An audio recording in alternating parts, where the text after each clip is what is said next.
Xonanda Imronning konsertida kutilmagan holat yuz berdi va bu bir qancha muhokamalarga sabab bo'ldi. Azizlar, videorolikimizni oxirigacha ko'ring. Bu galgi videorolikimiz boshqalardan tubdan farq qiladi.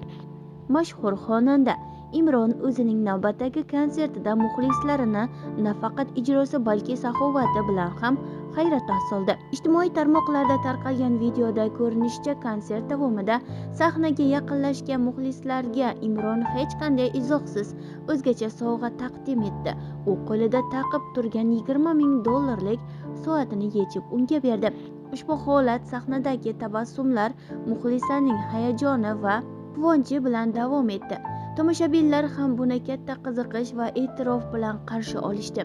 Video qisqa vaqt ichida ijtimoiy tarmoqlarda keng tarqalib, ko'plab izohlar, maqtovlar va qizg'in muhokamalarga sabab bo'ldi. Imron bu bilan saxovat va san'atkor muxlis o'rtasidagi mehr-oqibat qanday bo'lishi mumkinligini yana bir bor namoyon etdi.